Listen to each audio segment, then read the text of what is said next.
ஜீவனுடைய ஆவியின் பிரமாணம். அன்றியும் இயேசுவை மரித்தோரிலிருந்து எழுப்பினவருடைய ஆவி உங்களில் வாசமாயிருந்தால் நீங்கள் வேறொரு பிரமாணத்துக்கு கீழே உங்க சரீரத்தில் வேலை பார்க்கும், உங்க ஃபேமிலி லைஃப்ல வேலை பார்க்கும். இந்த லா உங்களுடைய பொருளாதாரத்தில் வேலை பார்க்கும். இந்த பிரமாணம் உங்க பிள்ளைங்க வாழ்க்கையில வேலை பார்க்கும். இந்த பிரமாணம் நீங்க வேலை பார்க்குற இடத்துல இது வேலை பார்க்கும். எல்லா ஏரியாவில் இந்த பிரமாணமானது கிரியை செய்யும். ஜீவனுடைய ஆவியின் பிரமாணம். அப்ப இந்த பிரமாணம் எப்ப கிரியை செய்யணும்? உங்க மனதளவிலிருந்து நீங்க நினைக்கணும், நான் வயசானவன் கிடையாது, எனக்கு வயசானாலும் இந்த பிரச்சனை வராது, நான் கனிதந்து புஷ்டியும் பசுமையுமா இருப்பேன்னு மனதளவுல நினைக்கணும். ஆமா, கத்தர் தருவாரு, கத்தரனே வாழ வைப்பார் கிடையாது. கத்தர் வாழ வைக்கிறேன்னு முன்னாடியே சொல்லிட்டார். எத்தனை பேர் அதை விசுவாசிக்கிறீங்க? அதுதான் முக்கியம்.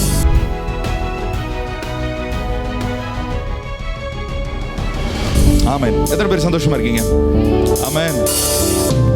தேவன் நம்முடைய சபைக்கு கொடுத்தான வாக்குத்தத்தம், தேவரீர் என்னை ஆசீர்வதித்து என் எல்லையை பெரிதாக்கி உமது கரம் என்னோடு கூட இருந்து தீங்கு என்னை துக்கப்படுத்தாதபடிக்கு அதற்கு என்னை விலக்கி காத்தருளும் என்று யாப்பேஸ் வேண்டிக் கொண்டான். அவன் வேண்டிக் கொண்டதை தேவன் அருளினார். அதனால யாப்பேஸ் தன் சகோதரர்கள் எல்லாரிலும் கனம் பெற்றவனாய் இருந்தான். நான் சொல்லுகிறது போல உங்களுடைய எல்லைகளை தேவன் விரிவாக்குவார், உங்களை தேவன் ஆசீர்வதிப்பார். விசேஷமாக உங்களுடைய குடியிருப்பின் எல்லைகளை கர்த்தர் விரிவாக்குவார். ஆமென். உங்களுக்கு தேவையான நன்மைகளை கர்த்தர் கொடுப்பார். உங்களுடைய இன்ஃப்ளூயன்ஸ், உங்களுடைய தாக்கம், உங்களுடைய பேர், உங்களுடைய பெருமை, ஆமென், அது விரிவாகும். அது இன்னும் அநேகம் பேருக்கு தெரிய வரும். நீங்கள் யார், நீங்கள் எங்கே இருக்கிறீர்கள், என்ன செய்கிறீர்கள், எவ்வளவு பெரிய ஒரு தாக்கத்தை நீங்கள் உண்டு பண்ணி கொண்டிருக்கிறீர்கள் என்று சொல்லி இன்னும் அநேகம் பேருக்கு தெரிய வரும். ஊழியத்தில் மாத்திரம் சொல்லல, ஆவிக்குரிய காரியங்களில் மாத்திரம் சொல்லல, உலக பிரகாரமான காரியங்களிலும் நான் சொல்லுகிறேன். ஹல்லேலூயா. நீங்கள் செய்கிறதான வேலை எத்தனை பேரை பாதித்துக் கொண்டிருக்கிறது, நீங்கள் வாழுகிறதான வாழ்க்கை எத்தனை பேருக்கு ஆசீர்வாதமாக இருக்கிறது, இன்றைக்கோ நீங்கள் சொன்னதான வார்த்தைகள் எல்லாம் எத்தனையோ பேருக்கு ஆசீர்வாதமாக இருந்திருக்கும். ஹல்லேலூயா. இன்னும் அநேகம் பேருக்கு நீங்கள் ஆசீர்வாதமாக இருக்க போகிறீர்கள். உங்களுடைய குடும்பம் ஆசீர்வாதமாக இருக்கும். நீங்க வச்சிருக்கிற வண்டி வாகனங்கள் ஆசீர்வாதமாக இருக்கும். ஆமென். உங்களுடைய வீடு ஆசீர்வாதமாக இருக்கும். உங்களுடைய வீட்டுக்கு முன்னாடி இருக்கிற போஸ்டிங்க கூட ஆசீர்வாதமாக இருக்கும். உங்க தொழில் ஆசீர்வாதமாக இருக்கும். உங்க வேலை ஆசீர்வாதமாக இருக்கும். உங்க கரங்களின் பிரயாசம் உங்களுக்கு மாத்திரமல்ல, உங்கள் குடும்பத்திற்கு மாத்திரமல்ல, உங்கள் பிள்ளைகளுக்கு மாத்திரமல்ல, அது அநேகருக்கு ஆசீர்வாதமாக இருக்கும். கர்த்தர் உங்கள் எல்லைகளை பெரிதாக்கும் போது, உங்கள் எல்லைகளை விரிவாக்கும் போது, உங்கள் குடும்பத்தினருக்கு மாத்திரம் நீங்கள் ஆசீர்வாதமாக இருக்கிறவர்கள் அல்ல, தேசத்திற்கு ஆசீர்வாதமாக மாற்றுவார். தேசத்திற்கு ஆசீர்வாதமாக மாற்றுவார். யாபேஸ் தேசத்திற்கு ஆசீர்வாதமாக மாறினான்.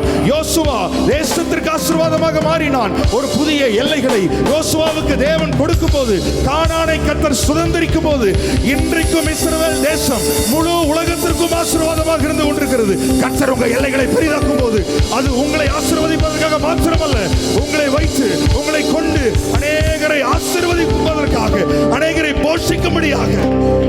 ஆமென், ஆமென், ஆமென், ஆமென், ஆமென், ஆமென். எஸ், அப்படியே அந்நிய பாஷையில பேசி எல்லாரும் கரங்களை தட்டி, என் எல்லைகள் பெரிதாகும், என் எல்லைகள் பெரிதாகும், நான் ஆசீர்வாதம் அடைவேன், நான் ஆசீர்வாதம் அடைவேன், நான் ஆசீர்வாதம் அடைவேன், நான் ஆசீர்வாதம் அடைவேன். கர்த்தரை ஆசீர்வதிப்பார், என் எல்லையை பெரிதாக்குவார். சரி அச்சரே.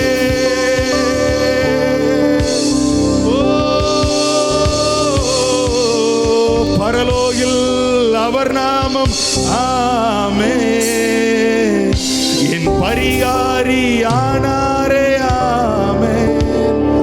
பரலோகில் அவர் நாமம், ஆமென், என் பரிகாரியானாரே, ஆமென்.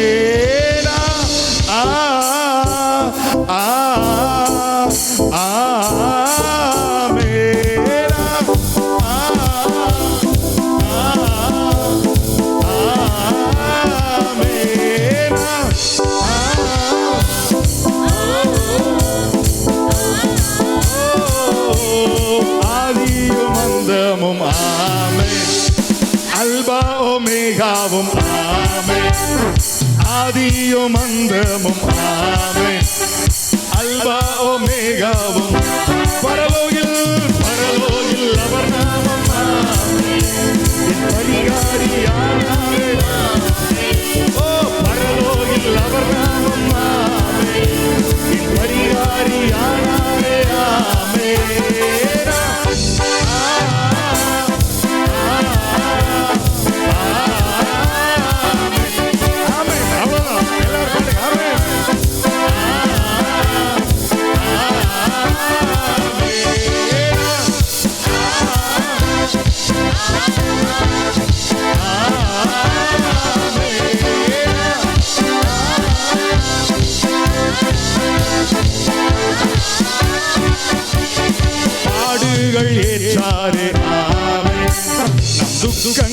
சுமந்தாரே, பாடுகள் ஏற்றாரே, நம் துக்கங்கள் சுமந்தாரே,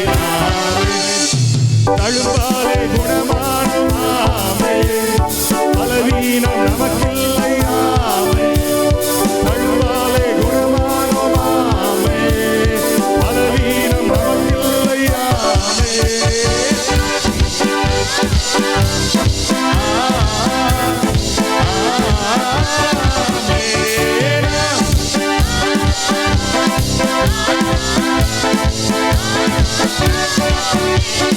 மரபியல் வியாதி இல்லை, மரபணுக்கள் மாறிற்றே, மரபியல் வியாதி இல்லை, என் DNA மாறிற்று, சிலுவாயில் பிறந்தோமே,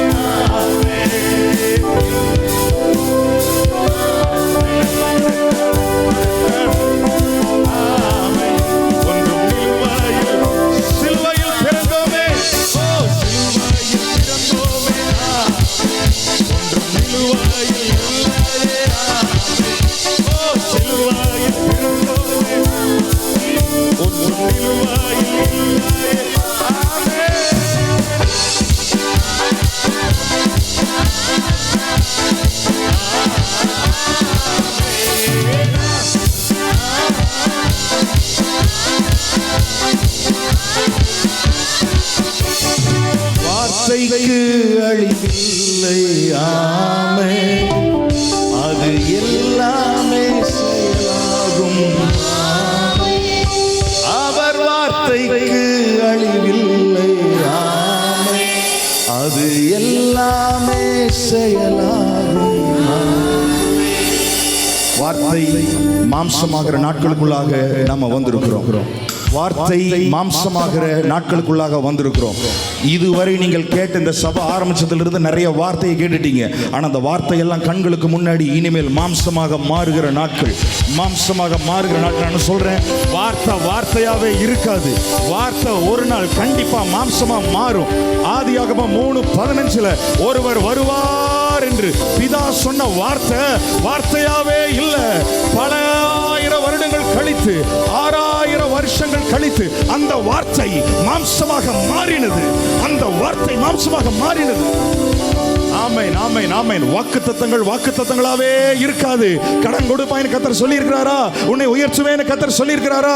உங்களை கொடுக்க வைப்பேன் என்று கர்த்தர் சொல்லி இருக்கிறாரா? உங்களை கீர்த்தி புகழ்ச்சியாக வைப்பேன் என்று கர்த்தர் சொல்லி இருக்கிறாரா? நானே உன் பரிகாரின் கர்த்தர் சொல்லி இருக்கிறாரா? அந்த வார்த்தை எல்லாம் மாம்சமா மாறும். அந்த வார்த்தை எல்லாம் உங்க வாழ்க்கையில இந்த வருஷத்துல கர்த்தர் கொடுத்த வாக்குத்தத்தம் கூட உங்க வாழ்க்கையில மாம்சமாக மாறுகிற நாட்கள், மாம்சமாக மாறுகிற நாட்கள். வருஷங்களின் நடுவிலே அவர் தம்முடைய கிரியைகளை விளங்க பண்ணுகிறவர். இந்த வருஷத்தினுடைய நடுவுல வந்திருக்கிற தேவ பிள்ளையே, இந்த வருஷங்களின் நடுவிலே கர்த்தர் தம்முடைய கிரியைகளை உங்க வல்லமையாய் வல்லமையாய் வல்லமையாய் வல்லமையாய் வல்லமையை விளங்க பண்ணுகிறார்.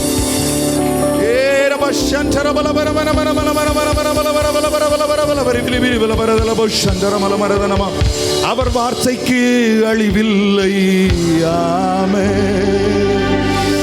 என்னென்றைக்கும் நிற்கிறதும் ஜீவனுள்ளதும் அழியாத வித்தினாலே, the incorruptible word of God, incorruptible, அழிவே இல்லாத அந்த வித்தினாலே ஜனிப்பிக்கப்பட்டிருக்கிறீர்கள். அவருடைய வார்த்தைக்கு ஒரு நாளும் அழிவே இல்லை.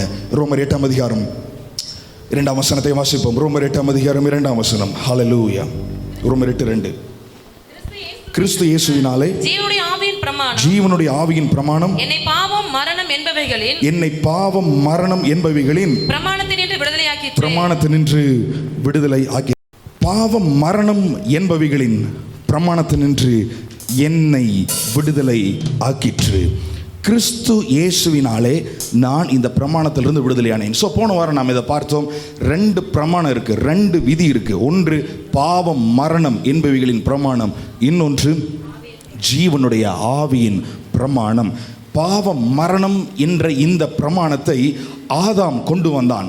ஒரே மனுஷனாலே பாவமும் பாவத்தினாலே மரணமும் உலகத்தில் பிரவேசித்தது. ஆனால் இயேசு சொல்லுகிறார், நானோ அவைகளுக்கு ஜீவன் உண்டாயிருக்கவும் அது பரிபூரணப்படவும் வந்தேன். எனவே ஜீவனை உடைய ஆவியின் பிரமாணத்தை கொண்டு வந்தது இயேசு கிறிஸ்துவாக இருக்கிறார். கொண்டு வந்தது மாத்திரமல்ல, அவர் நம்ம எல்லாரையும் ரட்சித்து இந்த பிரமாணத்திலிருந்து நம்மை விடுதலையாக்கி ஆவியின் பிரமாணத்திற்கு கீழே அவர் நம்மை கொண்டு வந்திருக்கிறார்.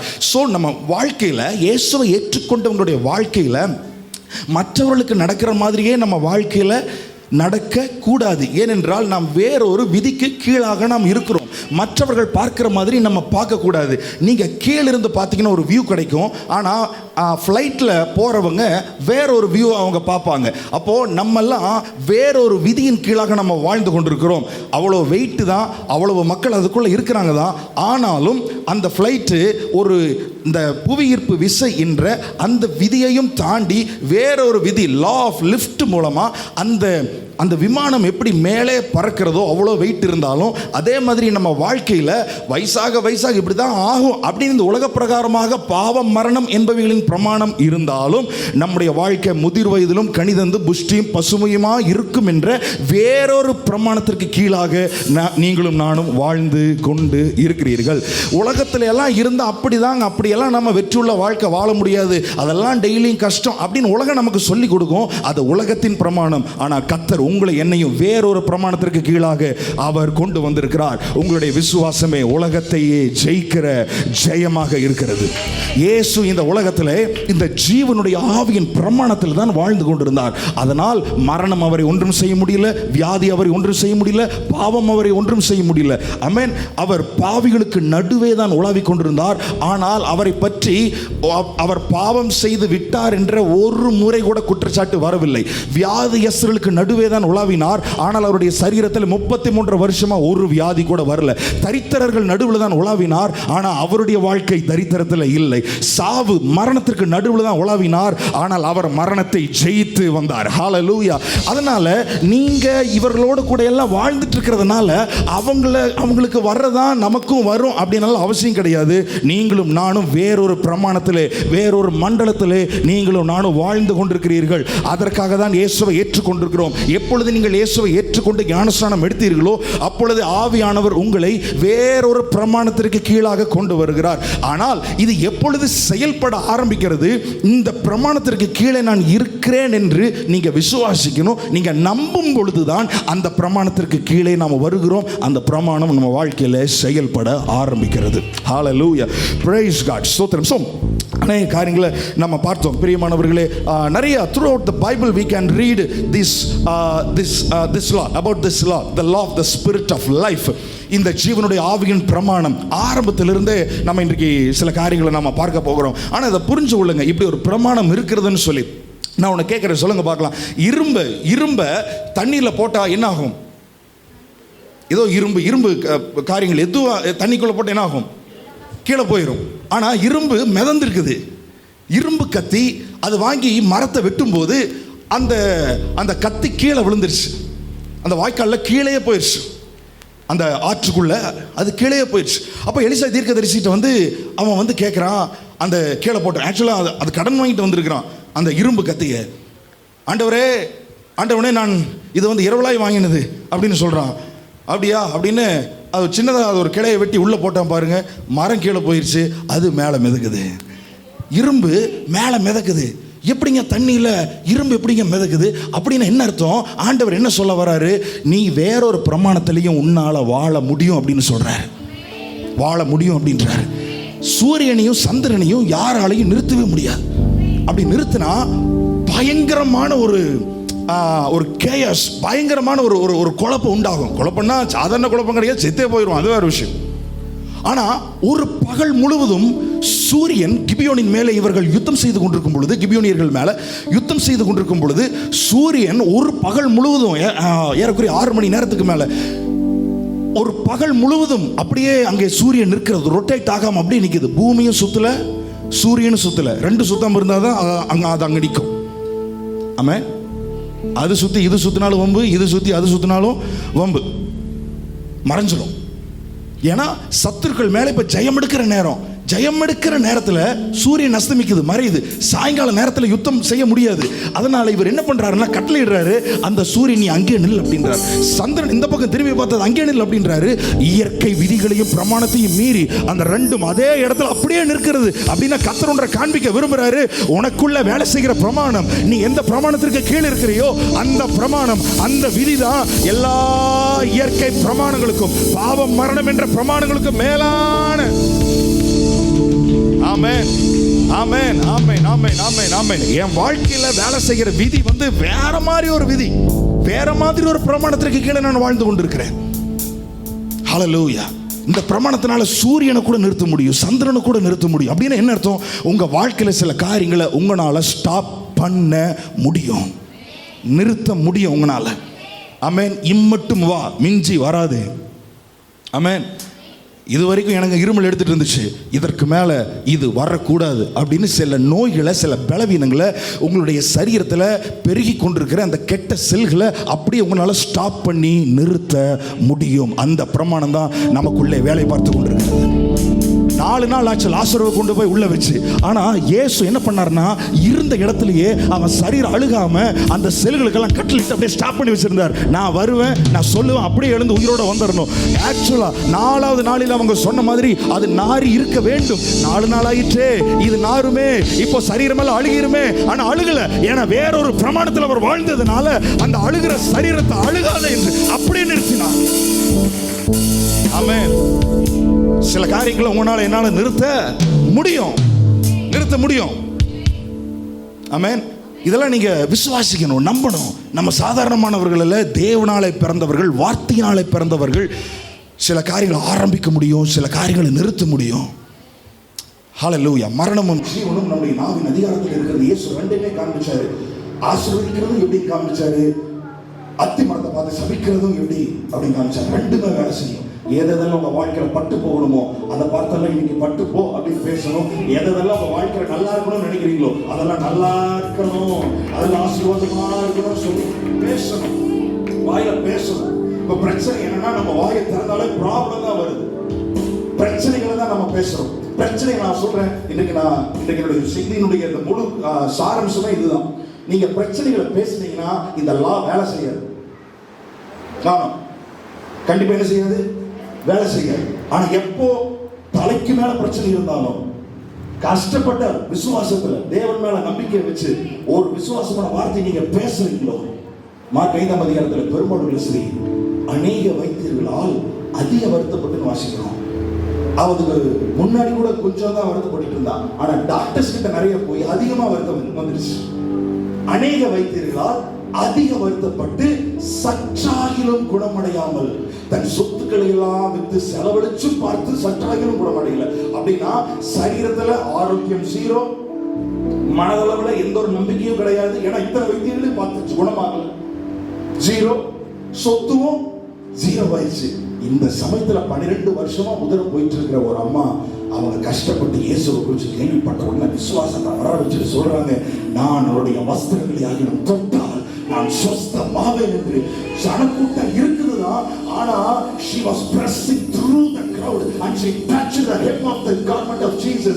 இயேசுவினுடைய அந்த வஸ்திரத்தின் ஓரத்தை கஷ்டப்பட்டு அறிக்கையிட்டு கொண்டே வந்தாள் அப்படின்னு கிரேக்க பாஷையில் இருக்கிறது. அவள் அறிக்கையிட்டு கொண்டே வந்தாள். ஐயா உதரம் போயிட்டு தான் இருக்குது, சொத்து ஜீரோ, பணம் ஜீரோ, அங்க ஹெல்த் எல்லாம் ஜீரோ இருக்குது.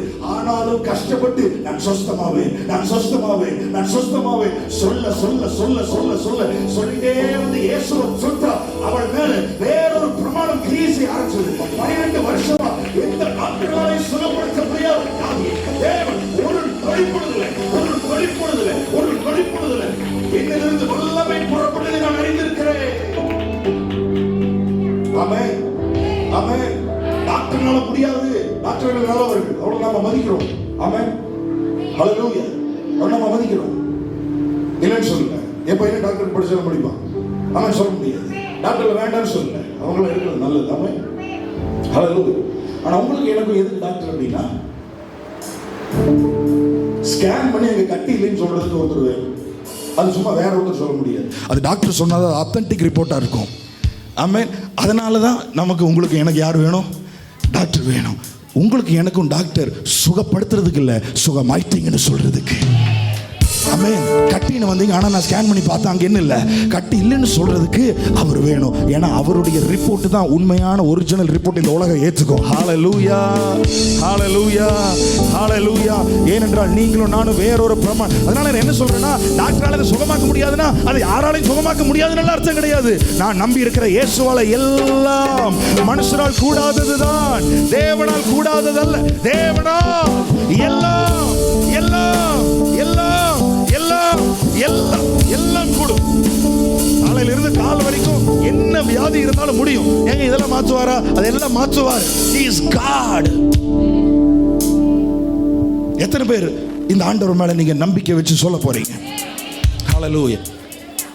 அதுக்கு முன்னாடி நான் சொன்னேன், சில வாரங்களுக்கு முன்னாடி, இதெல்லாம் பயிற்சி செய்யணும். பயிற்சி செய்யுங்க. விசுவாச அறிக்கை இடுறதுக்கு நீங்கள் ட்ரெயின் பண்ணணும். உங்கள் நாக்கை நீங்கள் ட்ரெயின் பண்ணணும், பயிற்சி செய்யணும். இது வந்து ஒரு பெரிய ஒரு ராக்கெட் சயின்ஸ் எல்லாம் கிடையாது. ஹல்லேலூயா. பெரிய ஒரு படிப்பு இதெல்லாம் ஒன்றும் கிடையாது. நீங்கள் வியாதிகளை சொல்லிகிட்டே இருக்கிறீங்களா, இப்படி எனக்கு இப்படி ஆயிடுச்சு, எனக்கு இப்படி இருக்குது, எனக்கு இப்படி இருக்குது அப்படின்னு சொல்லிட்டே இருக்கிறோம்ல, அதை மட்டும் நீங்கள் அப்படியே இப்படி நீங்கள் மாற்றி, நான் சுகமானேன், அவருடைய தழும்புகளால் சுகமானேன், அவரே என்னுடைய பரிகாரியாக கர்த்தராக இருக்கிறார், என் வியாதி படிக்க அவர் மாற்றுவார், இப்படியே நீங்கள் சொல்லிட்டு இருங்க. இது சொல்லும்போது எப்படி மாறலையோ, இது நீங்கள் சொன்னீங்கன்னா கண்டிப்பாக எல்லாம் மாற ஆரம்பிக்கும்.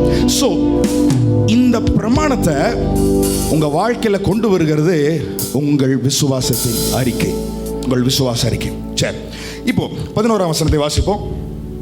இன்றைக்குரிய காரியத்துக்குள்ள நான் போகிறேன். 11ஆம் வசனம். அன்றியும் இயேசுவை மரித்தோரிலிருந்து எழுப்பினவருடைய இயேசுவை மரித்தோரிலிருந்து எழுப்பினவருடைய ஆவி உங்களில் வாசமாயிருந்தால், இந்த லா அவர் மேல இருந்ததுனால தான் 3வது நாள் அவரே எழுந்து அவர் வெளியில வருகிறார்.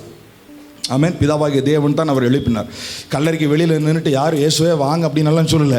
அவரே எழுந்து கல் தானா திறக்குது. அந்த கல் இப்படி புரண்டு வரக்கூடாதுன்னு சொல்லி செயின் எல்லாம் போட்டு, பூட்டெல்லாம் போட்டு, அதன் மேலே கவர்மெண்ட் முத்திரையெல்லாம் வச்சு, சீலெல்லாம் வச்சு, இவர் வெளியிலேயே வந்துடக்கூடாது அப்படின்னெல்லாம் அவர் உள்ளே வச்சுருந்தாங்க. ஆனால் இந்த பிரமாணம், இந்த விதி மட்டும் அதுக்கு மேலே வந்துருச்சு அப்படின்னா பூட்டு உடையுது, சங்கிலிகள் எல்லாம் கலன்று போகுது, போர்ச்சேவர்கள் எல்லாரும் திடுக்கிட்டு செத்தவர்களை போல மாறுகிறார்கள். ஒரு தேவ தூதன் வந்து அந்த கல்லை புரட்டி தள்ளுகிறான். இயேசு ஆட்டோமேட்டிக்காக எழுந்து வெளியே வருகிறார். இயேசுவை மரித்தோரிலிருந்து எழுப்பினவருடைய ஆவி. அவ்வளோ பெரிய ஆவி, ஆவியானவர் இயேசுவையே மரித்தோரிலிருந்து வெளியில கொண்டு வந்தார்.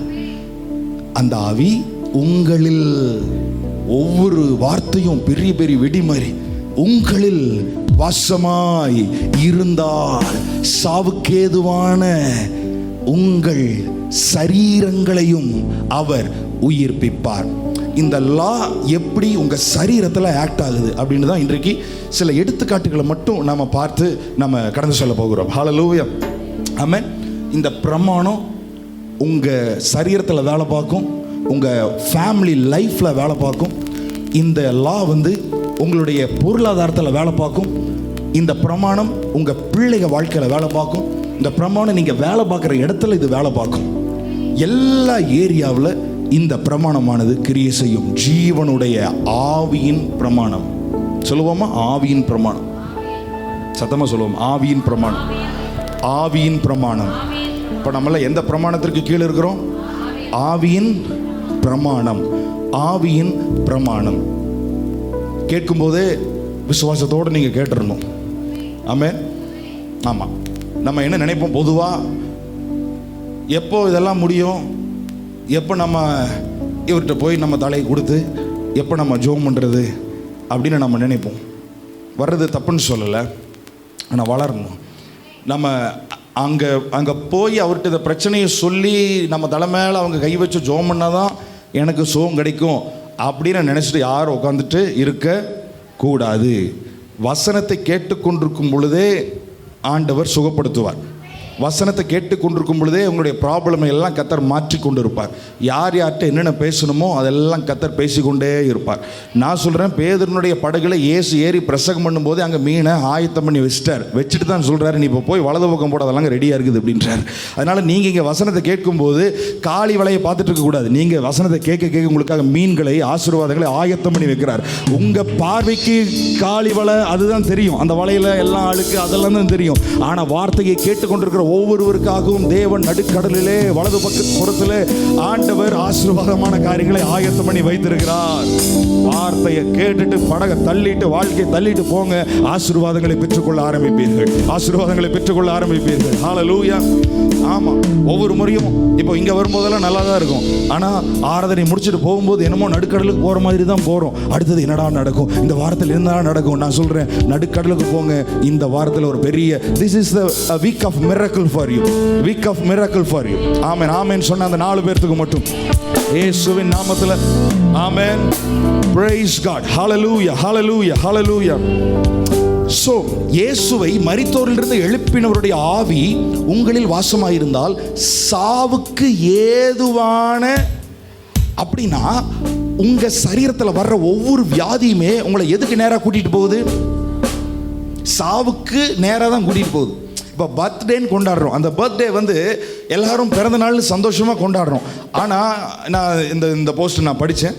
ஒவ்வொரு பிறந்த நாளும் நீங்கள் கல்லறைக்கு நேராக எடுத்து வைக்கிற ஒவ்வொரு அடி நல்லா இருக்குதுல்ல?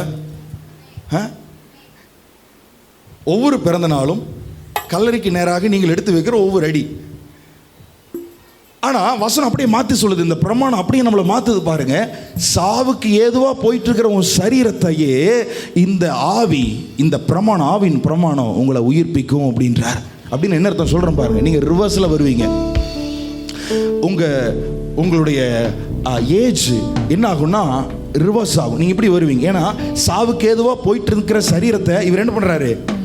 உயிர்ப்பிக்கிறார். அப்படின்னா இந்த உலகம், நேற்றைக்கு நான் படித்தேன், தாவீது மரிக்கிறதுக்கு முன்னாடி அவர் சொல்கிறாரு, பூலோகத்தார் யாவரும் போகிற வழியே நானும் போகிறேன் அப்படின்றார். எல்லாரும் எப்படி போனாங்களோ அதே வழியில் நான் போகிறேன். ஆனால் அதை முடிச்சுட்டு நான் இதை வாசிக்கிறேன், சாவுக்கு ஏதுவான உங்கள் சரீரங்களை அவர் உயிர்ப்பிப்பார். அப்படின்னா பூலோகத்தாரெல்லாம் எப்படி போகிறாங்களோ, அவங்களுக்கு வயசானா என்னென்ன வருதோ அதெல்லாம் நமக்கு வரணும்னு அவசியம் இல்லை.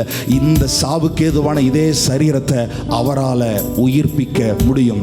இன்றைக்கு உங்கள் சரீரத்தில் என்ன பலவீனம் இருந்தாலும், வியாதிகள் இருந்தாலும், இன்றைக்கு நீங்கள் விசுவாசிக்க போகிறீங்க, என் தேவனால் எல்லாவற்றையும் மாற்ற முடியும். இந்த பலவீனத்தை, இந்த வியாதியை இயேசு சிலுவையில் சுமந்துட்டார். நான் சுமக்க வேண்டிய அவசியம் இல்லை. நான் வேறொரு ஆவிக்கு கீழே, வேறொரு விதிக்கு கீழாக, வேறொரு பிரமாணத்திற்கு கீழாக நான் வந்திருக்கிறேன். ஆமென். என்னுடைய வியாதிகள் எல்லாம் குணமாகும், என் நோய்கள் எல்லாம் குணமாகும். கர்த்தர் எல்லாவற்றையும் மாற்றுவார். சாவுக்கு ஏதுவான இந்த சரீரங்கள் டெத் பெட்டில் இருந்தா கூட அவரால் உங்களை உயிர்ப்பிக்க முடியும், உயிர் கொடுக்க முடியும். நீடித்த நாட்களால் கர்த்தர் என்னை திருப்தியாக்கி அவருடைய ரட்சிப்பை எனக்கு காண்பிப்பார். வாழ்நாள் எல்லாம் நான் களிகூர்ந்து மகிழும்படிக்கு காலையிலே அவருடைய கிருபையால என்னை திருப்தியாக்குவார். ஆமென். வாழ்ற ஒவ்வொரு நாளும் சாட்டிஸ்ஃபைடா வாழுவீங்க, திருப்தியா நீங்க வாழுவீங்க, திருப்தியா இருப்பீங்க. ஒவ்வொரு நைட்டும் நீங்க வீட்டுக்கு போயிட்டு இதை கேட்கணும், இன்னைக்கு நான் திருப்தியா இருந்தேனா, புலம்பிட்டே இருந்தேனா, இன்றைக்கு என் வாழ்க்கை எப்படி இருந்துச்சு, சாட்டிஸ்ஃபைடா. இன்னைக்கு நாளைக்குரியதை விட்டுருங்க, நாளைக்கு நமக்கு நிறைய கட்டணும், அதெல்லாம் நிறைய இருக்குது. இன்றைக்கு நீங்கள் திருப்தியாக நீங்கள் வாழ்ந்தீங்களா? அப்படி இல்லைன்னா அப்போவே சொல்ல ஆரம்பிச்சிடணும், நாளைக்கு என்னுடைய வாழ்க்கை திருப்தியாக இருக்கும். வாழ்நாள் எல்லாம் கலிகூர்ந்து மகிழும்படி காலையிலே உங்கள் கிருபையால். அப்போ காலையில் அவருடைய கிருபையால் உங்களை திருப்தி ஆக்கிட்டா வாழ்நாள் எல்லாம் நீங்கள் கலிகூர்ந்து மகிழுவீங்க. ஆமென். எத்தனை பேருக்கு இந்த பழக்கம் இருக்குன்னு தெரில. அப்படி இல்லைன்னா இன்றைக்கே ஸ்டார்ட் பண்ணுங்கள், நாளைக்கே ஸ்டார்ட் பண்ணுங்கள். காலையில் எழுந்து அவர் கிருபைக்காக நன்றி செலுத்திட்டு தான் நீங்கள் வெளியில் போகணும். அப்படி போகிறவங்கள நீங்கள் இருந்தால் வாழ்நாள் எல்லாம் கலிகூர்ந்து மகிழும்படி ஆண்டவர் வைப்பார். டெய்லி உங்களுக்கு ஹாப்பினஸ் தான், டெய்லி உங்களுக்கு பார்ட்டி தான், டெய்லி சந்தோஷமாக இருப்பீங்க. வாழ்நாள் எல்லாம் வசனம் ஒரு நாள் போய் வாழ்நாள் எல்லாம் கலிகூர்ந்து மகிழும்படி காலையிலே உமது கிருபையாளர்களை திருப்தி ஆக்கும். ஆமென். காலையில் எழுந்த உடனே பக்கத்து வீட்டுக்கு போயிடக்கூடாது. காலையில் எழுந்த உடனே ஃபோனை பார்க்குறதுக்கு போயிடக்கூடாது. காலையில் எழுந்த உடனே பேசுறதுக்கு போயிடக்கூடாது. அந்த நாள் பூரா நம்ம பேசிட்டு தான் இருக்க போகிறோம். எனக்கு அதான் புரியல. அந்த நாள் பூரா நம்ம பேசிட்டு தான் இருக்க போகிறோம். வேலைக்கு போக போகிறோம், நிறைய பேர்த்த பார்க்க போகிறோம், பேச போகிறோம், பேசிகிட்டே தான் இருக்க போகிறோம். அதுக்கப்புறம் பிரச்சனைகளை பேசிகிட்டே தான் இருக்க போகிறீங்க. அதனால் காலையில் எழுந்த உடனே ஆண்டவரே இந்த கிருபைக்காக நன்றி, இப்படி நான் எழுந்துனேன், இந்த கிருபைக்காக உமக்கு ஸ்தோத்திரம். இன்னொரு நாளை நீங்கள் என்னை நம்பி எனக்காக நீங்கள் தர்றீங்க அப்படின்னு சொன்னால், என் வாழ்க்கை குறித்து ஒரு பெரிய திட்டத்தை வச்சிருக்கிறீங்க, என் மேலே உங்களுக்கு இவ்வளோ பெரிய ஒரு நம்பிக்கையை வச்சு நீங்கள் எனக்கு இந்த ஒரு நாளை நீங்கள் கொடுத்துருக்கிறீங்க, அந்த கிருபைக்காக உமக்கு ஸ்தோத்திரம். ஆமென். பாருங்க, அநேக நாளில் நம்ம ஆண்டவருக்காக வாழவே இல்லைன்னாலும் அடுத்த நாள் நமக்கு திரும்ப கொடுத்துருக்கிறார், இன்னொரு நாளை கொடுக்குறார், இன்னொரு நாளை கொடுக்குறார். இவர் மாதிரி தாராளமாக கொடுக்குறவர் எங்கே போய் பார்க்க முடியும்? இவர்கிட்ட போய் எனக்கு போய் தருவீங்களான்னு அவர் நிச்சயமாக அவர் தர வல்லமை உள்ளவர். அதனால காலையிலே ஒரு கிருபையால் திருப்தி ஆயிடணும். கிரேஸ் உங்களை சாட்டிஸ்ஃபை பண்ணிருச்சுன்னா அடுத்தது ஹாப்பினஸ் தான் உங்கள் வாழ்க்கையில். ஹல்லேலூயா, ஹல்லேலூயா. சரி, அப்போ நீடித்த நாட்களால் கர்த்தர் நம்ம என்னாக்குகிறார்? திருப்தியாக்கி அவருடைய ரட்சிப்பை நமக்கு, விடுதலையை நமக்கு காண்பிக்கிறார். ஆமென். Praise God. நம்முடைய சரீரங்களை உயிர்ப்பிக்கிற ஆவியானவர். எல்லாரும் சொல்லுவோம், என் சரீரங்களை உயிர்ப்பிக்கிற ஆவியானவர். ஆதியாகமம் 18ஆம் அதிகாரம், ஆதியாகமம் 18:11 வாசிப்போம். ஆதியாகமம் 18:11. ஆபிரகாமும் சாராளும் வயது சென்று முதிர்ந்தவர்களாய் இருந்தார்கள். ஸ்திரீகளுக்குள்ள வழிபாடு சாராளுக்கு நின்று போயிற்று. சரி, 92ஆம் சங்கீதம் கடைசி வசனம் என்ன சொல்லுது? அவர்கள் முதிர் வயதிலும் கனி தந்து. எது கனி? கர்ப்பத்தின் கனி அவரால் கிடைக்கும் பலன். அப்போ அவர்கள் முதிர் வயதிலும் கனி தந்து புஷ்டியும் பசுமையுமாய் இருப்பார்கள். ஆமென், ஆமென். நாங்கள் கடந்த நாட்கள் இந்த கிறிஸ்மஸ் ப்ரோக்ராமுக்காக வெங்கமேடு பகுதிக்கு சென்றிருக்கும் போது அங்கே ஒரு தம்பதியர்கள் வந்தாங்க. அங்கே அவங்களுக்கு கல்யாணம் ஆகி 23 வருஷம் ஏதோ ஆகுது, குழந்தைகள் ஆனால் அவங்களுக்கு 23-24 வருஷம் ஆகுது அவங்களுக்கு குழந்தைகள். ஸோ அவர்கள் ஜெபிக்கும்படியாக வந்தார்கள். அதை கேட்ட உடனே நாங்கள் பதறல, ஏன்னா வயசானாலே உனக்கு கனிகள் கிடைக்கும் அப்படின்றாரு. வயசானாலே, வயசு போன காலத்தில் 100 வயசில், நான் நேற்று கூகுளில் நான் சர்ச் பண்ணேன், நேற்றுக்கு தான் நான் தேட ஆரம்பித்தேன். 100 வயசில் யாராவது குழந்தை பெற்றிருக்காங்களோ, அது வேறு ரிசல்ட் தான் எனக்கு காமிக்குது, வேறு ஒருத்தரும் எனக்கு அது காமிக்கல. 100வது வயசில் ஆபிரகாமுக்கு ஒரு பிள்ளையை தேவன் கொடுக்கிறார். ஆனால் இப்போ கொடுக்கறதுக்கு முன்னாடி முதல்ல அவங்களுக்கெல்லாம் வயசாயிருச்சு. என்ன ஆயிடுச்சு? வயசான சரீரத்திலையும் எப்படி இந்த பிரமாணம் வேலை செய்யுது அப்படின்னு தான் நான் சொல்கிறேன். ஆமென், ஆமென். சும்மா சரீரத்தில் வர்ற எல்லா வியாதிக்கும் ஆமாம் அப்புறம் வயசாயிடுச்சுல அப்படின்னு சொல்லக்கூடாது. ஆமென். இப்போ நான் என்ன சொல்லிட்டு இருக்கேன்? வேறொரு விதி, வேறொரு பிரமாணத்திற்கு கீழாக நாம் இருக்கிறோம், வேறொரு பிரமாணத்திற்கு கீழாக நாம் இருக்கிறோம். ஆமென். இது வரைக்கும் அப்படி நினைச்சிட்டுங்களே அப்படின்னா இதுக்கு மேலே அப்படி நினைங்கோ. ஆமென். இது வரைக்கும் நினைச்சது பரவாயில்ல, இதற்கு மேலே நான் வேறொரு பிரமாணத்திற்கு கீழே இருக்கிறேன் என்று விசுவாசியுங்கள். ஹல்லேலூயா. எவ்வளவு ஸ்ட்ராங்கா பிசாசு நம்ப வச்சிருக்கிறான் பாருங்க. இதை சாப்பிட்டா நீ அவரை மாதிரி மாறிடுவேன். எவ்வளவு ஸ்ட்ராங்கா சில காரியங்களை நம்ப வச்சிருக்கிறேன். 40 ஆச்சுன்னா உனக்கு கால்வலி வந்துடும். எவ்வளவு ஸ்ட்ராங்கா சில காரியங்கள் நம்ப வச்சிருக்கிறான். வயசாக பார்வை எல்லாம் போயிடும். இல்லை வரிசையை நம்ம பார்க்க போறோம் இன்னைக்கு. அப்படியெல்லாம் ஒன்று ஆகலையே வேதத்தில் வாழ்ந்தவங்களுக்கு. அது இயேசு ரத்தம் சிந்தருக்கு முன்னாடியே வாழ்ந்தவங்களுக்கெல்லாம் அப்படி ஆகலையே. ஹல்லேலூயா. ஸோ அதெல்லாம் இன்னும் சும்மா படிக்கிறதுக்குன்னா நான் நிறைய கதை புத்தகம் வாங்கி படிச்சுட்டு போயிடுவேன். ஆனால் இது அங்கே இருக்கிறதுக்கு இந்த மாதிரி கதைகள் எல்லாம், இந்த மாதிரி காரியங்கள் எல்லாம் உங்கள் வாழ்க்கையில் நடந்து அதெல்லாம் ரெக்கார்டில் இருக்குது அப்படின்னா அதெல்லாம் உங்கள் வாழ்க்கையில், என் வாழ்க்கையில் நடக்கும் என்பதற்காக தான் ஆவியானவர் எழுதி வைத்திருக்கிறார். ஆமென். நம்முடைய பிரயோஜனத்திற்காக இவைகளெல்லாம் அருளப்பட்டிருக்கிறது. வேத வாக்கியங்கள் எல்லாம் இங்க பிரயோஜனமா இருக்கணும், உங்க வாழ்க்கை பிரயோஜனமா இருக்க வேண்டும் என்பதற்காக தான் அருளப்பட்டிருக்கு. ஸோ இன்னைக்கு ஃபுல்லாக நான் ஹீலிங்கை பற்றி நான் பேசுகிறேன். ஆமென். இன்றைக்கு எல்லாருடைய சரீரங்களை ஆண்டவர் விடுதலையாக்கி ஹீல் பண்ணி தான் அவர் அனுப்புவார். சுகரை ஹீல் பண்ண முடியாதுன்னு உலகம் சொல்லும். ஆனால் அந்த பிரமாணத்திற்கு கீழே நம்ம வாழவே இல்லை. நம்ம வேறொரு பிரமாணத்திற்கு கீழே நம்ம வாழ்ந்து கொண்டு இருக்கிறோம்.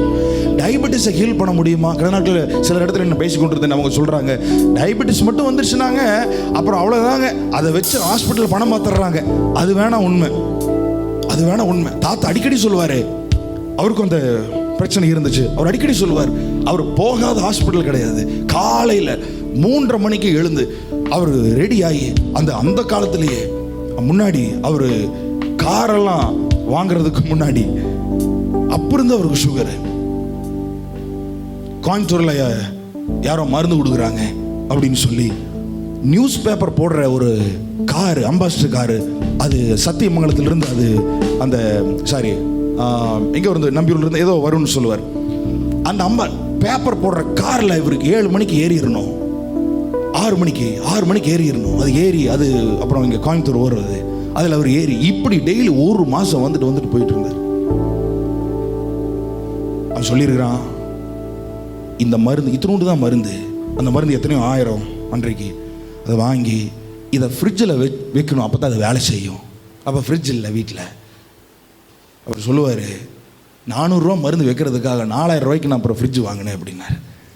அதை வாங்கி அதை கொண்டு போய் அதுக்குள்ளே வச்சு அடுத்த நாள் அந்த மருந்தை சாப்பிடலான்னு ஃப்ரிட்ஜை திறந்தா அவ்வளோ ஸ்மெல் அடிக்குது.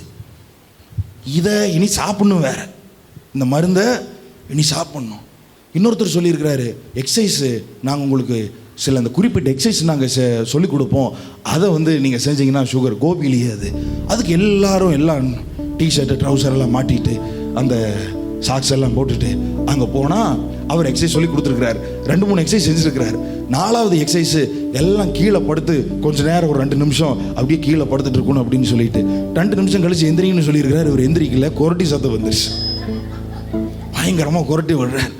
அப்புறம் இதை பார்த்துட்டு இது நமக்கு ஆகாது, லட்சக்கணக்கில் செலவு பண்ணியாச்சு. ஆனால் எனக்கு ஒரு ஆச்சரியம் என்னென்னா, 76 வயது வரைக்கும் ஸ்ட்ராங்காக இருந்தார். 76 வயசு வரைக்கும் அம்மேன். அவரை பார்க்குறவங்க சொல்லுவாங்க, அவருக்கு 76 மாதிரியே இல்லை, இவ்வளோ நல்லா வேகமாக ஓடுறாரு. கடைசி ஒரு சில நாட்களில் தான் கொஞ்சம் அந்த தள்ளாட்டம் இருந்தது. ஆனால் அது எனக்கெல்லாம் ரொம்ப ஆச்சரியமாக இருக்கும்.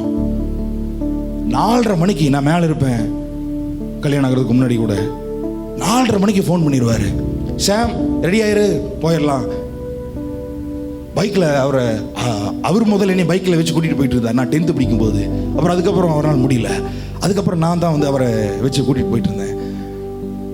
அவர் சொல்லுவார், பைக் ஓட்டுறதுக்கு மட்டும் எனக்கு யாராவது இருந்துட்டா காஷ்மீர் வரைக்கும் போய் நான் ஊழியம் பண்ணிட்டு வந்துடுவேன் அப்படின்னு. யாராவது ஒருத்தர் இருந்துட்டா போகுது, உட்காந்து.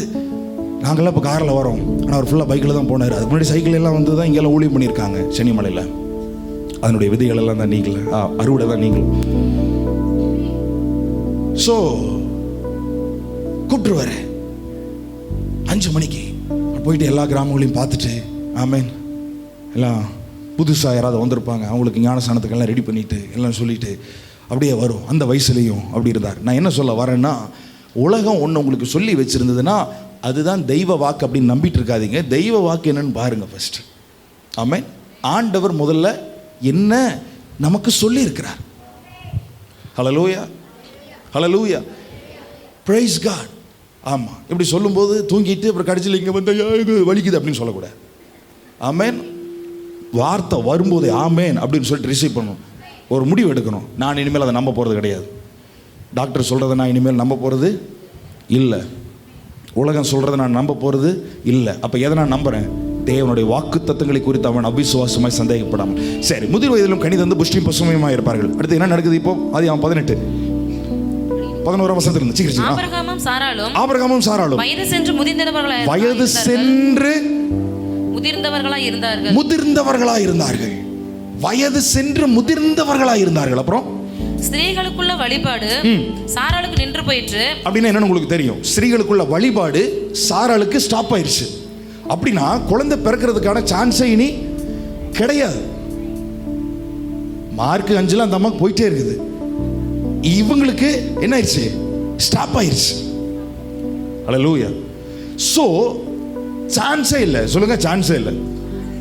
வயசானது மட்டும் இல்லை, பெண்களுக்குரிய ஸ்திரீகளுக்குரிய அந்த வழிபாடும் அவங்களுக்கு நின்றுச்சு. ஆமென், ரைட். வழிபாடு நின்றுச்சு அப்படின்னா என்ன அர்த்தம்னா, அவங்களுக்கு அந்த ஒரு அதாவது அந்த கருமுட்டையினுடைய எக்ஸ்பெக்டேஷன் ஸ்டாப் ஆயிடுச்சு. பெண்களுடைய கர்ப்பப்பைக்கு பக்கத்தில் இருக்கிற அந்த கருமுட்டையினுடைய எதிர்பார்ப்பு என்ன ஆயிடுச்சு? இவ்வளவு நாள் ஆமென், இதில் வந்து ஒரு கர்ப்பம் தரிக்கும் மாசம் அந்த ஓவரி அந்த கருமுட்டை எதிர்பார்த்து கடைசியில் அந்த வழிபாடு இப்போ நின்னே போயிடுச்சு. இனிமேல் வரவே வராதுன்னு பாடியே முடிவு பண்ணி நின்றுச்சு. இப்போ வா அடுத்தது. ஆகையால் சாராள் தன் உள்ளத்திலே நகைத்து நான் கிழவியும். இப்போ உள்ளத்துல அவ சிரிக்கிறா. சிரிச்சுட்டு என்ன சொல்றா? நான் யார்? இப்போ கிழவியும். நான் கிழவி. இப்போ இன்னைக்கு செய்தி என்ன? கிழவியின் மேல எப்படி இந்த பிரமாணம் வேலை செய்யுது? கிழவிகள் மேல கூட எப்படி இந்த பிரமாணம் வேலை செய்யுது? கிழவிகளால எப்படி குழந்தை பெற்றுக்கொள்ள முடியும்? Thumbnail title. அடுத்தது, என் ஆண்டவன் முதிர்ந்த வயதுள்ளவரும் சொல்றாரு. அந்த அம்மா சொல்றாங்க, நான் இப்ப கிழவி. அதனால தான் நான் சொன்னேன், நான் கிழவின்னு யாரும் சொல்லக்கூடாது. ஆமென். ஹல்லேலூயா.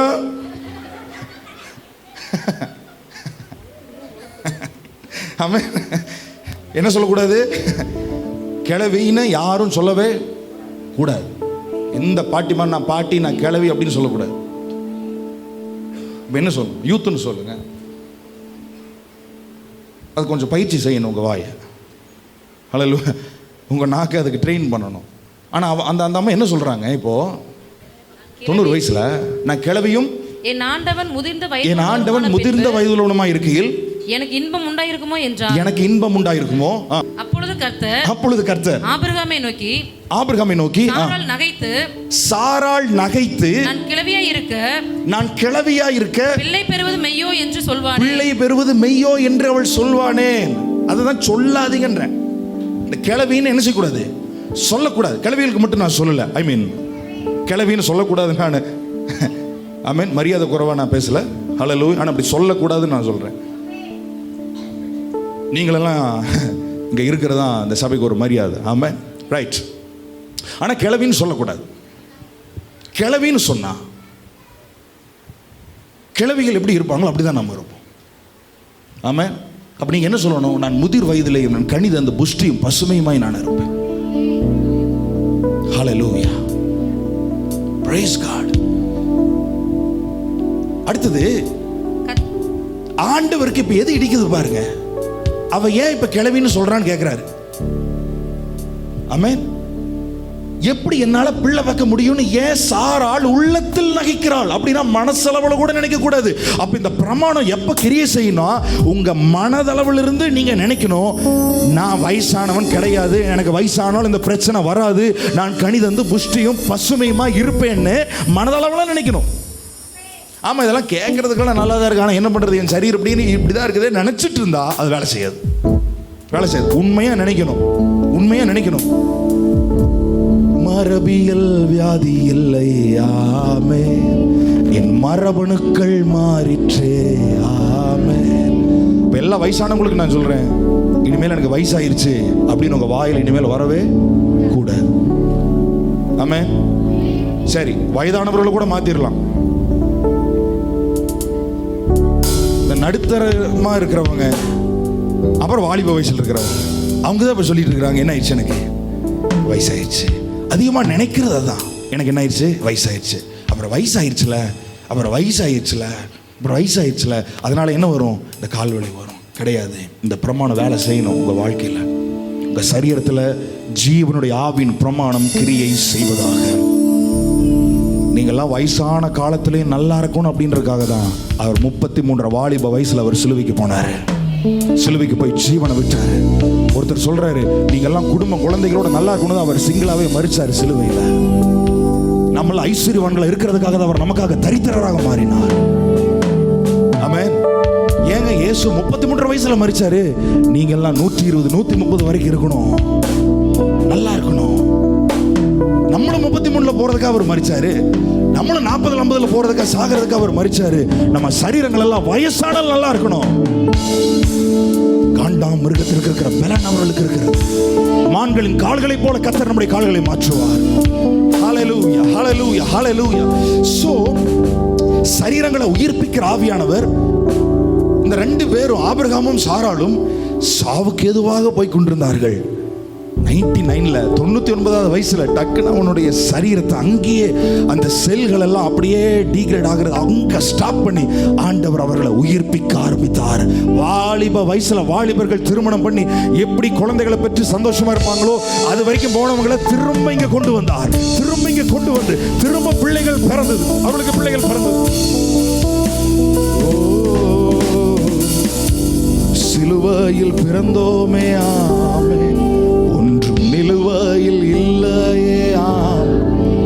சொல்லிருங்க. ஆமென். முதிர் வயதில் கனி தருவீர்கள், புஷ்டியும் பசுமையுமாய் இருப்பீர்கள். கால் வலி என்பது உங்களுக்கு வராது, பல்லு போகாது, கண்ணு தெரியாமல் இருக்காது, கண்ணு நன்றாக தெரியும், முடி விழுகாது, பல் அப்படியே இருக்கும், சரீரம் நன்றாக இருக்கும். சாராளை போல முதிர் வயதிலும் கனி தருவீர்கள், புஷ்டி பசுமையுமாய் இருப்பீர்கள். ஆமென். ஹல்லேலூயா. எஸ், உங்க ஹீலிங்கை இன்னைக்கு நீங்க வாங்கிட்டு போயிடணும். உங்க சுகத்தை இன்னைக்கு நீங்க வாங்கிடணும். ரைட். அடுத்தது, கர்த்தரால் ஆகாத காரியம் உண்டோ? கர்த்தரால். அவ ஏன் நகைக்கிறான்னு கேட்கிறாரு. ஆமென். கிழவியா இருக்க பிள்ளை பெறுவது மெய்யோ என்று சாராள் ஏன் அவள் தன் உள்ளத்தில் நகைக்கிறாள்? கர்த்தரால் ஆகாத காரியம். இதெல்லாம் ஏன் நான் இவ்வளவு நம்பிக்கையா பேசுறேன்? ஏன் நம்பிக்கையில பேசல, நீங்களாம் நம்புவீங்க அப்படின்னு கூட பேசல. கடவுள் ஒருவர் இருக்கிறார், கர்த்தர் இருக்கிறார், அவரால் எல்லாம் செய்ய முடியும் என்று அவர் மேல விசுவாசிக்கிறவன் எவனும் அவர் உண்டென்றும், தம்மை தேடுகிறவர்களுக்கு அவர் பலனளிக்கிறவர் என்றும், அவர் பலன் கொடுக்கிறவர், அவர் முதல் இருக்கிறார், கடவுள் இருக்கிறார், கர்த்தர் இருக்கிறார், தேவன் இருக்கிறார், என் சரீரத்தை உயிர்ப்பிக்கிறவர் இருக்கிறார், என் வியாதியை மாற்றுகிறவர் இருக்கிறார், கடவுள் இருக்கிறார், தேவன் இருக்கிறார். அந்த நம்பிக்கையில தான் நான் பேசுறேன். உங்கள் சரீரங்கள் உயிர்ப்பிக்கப்படும். இப்பொழுது உங்கள் சரீரத்தில் நீங்கள் பார்த்து கொண்டிருக்கிற வியாதிகள் எல்லாம் இன்றி மத்தியானம் வெளியேறும். I tell you, it will get out from your body. Praise God. கர்த்தரால் ஆகாத காரியம் ஒன்றுண்டோ? உற்பவ காலத்திட்டத்தில் 10 மாசத்துல சொல்றாரு. அதான் ஒரு உற்பவ காலத்திட்டம். 10 monthsல நான் வருவேன், 10 மாசத்துல நான் வருவேன். அப்பொழுது சாராளுக்கு ஒரு குமாரன் இருப்பான். சாராளுக்கு ஒரு குமாரன் இருப்பான். எங்க வாழ்க்கையில சில தீர்க்க தரிசனங்கள்லாம் வரும்போது இன்றைக்கு கூட சில நம்ப முடியாத காரியங்களை தேவன் எங்களுக்கு சொல்லியிருக்கிறாரு.